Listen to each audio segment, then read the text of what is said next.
I can't let you go without telling me what is the one player who you look out for in this IPL and the team that excites you the most in this IPL.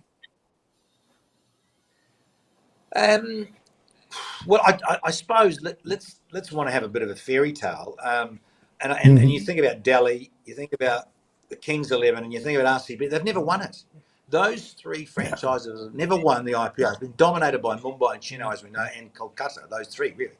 So when you look at the Kings 11, I think for me, and that we've just had that super auction, a lot of change.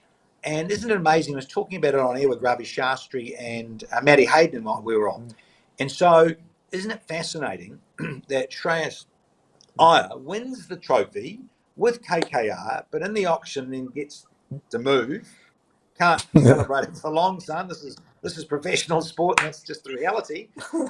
He's off to the Kings 11, and I think Ricky Ponting, and again, that's just kudos to Ponting and his thinking and how he is, and works in the commentary box in Australia for Channel 7, and then he's got his coaching hat on over here and that.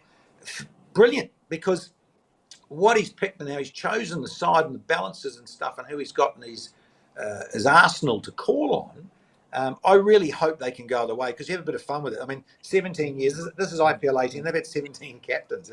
It's just constantly changing and wild.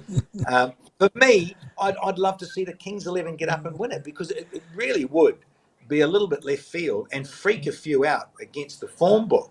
They got to the final. I remember doing that final against KKR in 2014, I think it was.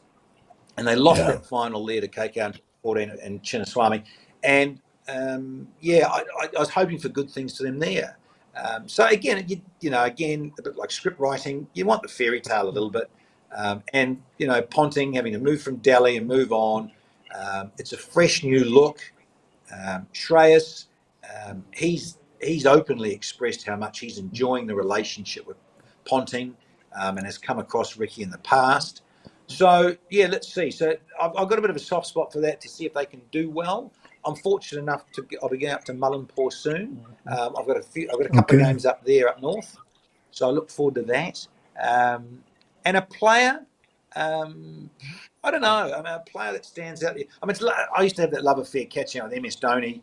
We'd do the coin toss and we'd have fun out there. And I call him my multi-million butler, is out in the middle, and he'd bring a drink with a tray at times. We had so much fun with this with Dhoni. So it's always nice to say hello and catch up with him. But to be honest, guys, I just think, you're just seeing people that you don't see that often. You only really either see here or you might run into them where on the circuit in the Caribbean or where else, on the global scale, run into them in Australia or something.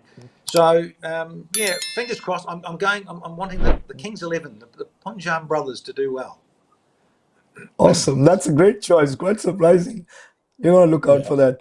Danny, why don't we let you go now, but why don't you sign off in your typical signature style before you go? What you do at the tosses. Okay. Rightio. Thank you, Prem and Faisal, for all your love and caring on a podcast of note. But all again soon. Thanks so much, Danny. Thanks. Cool, gents.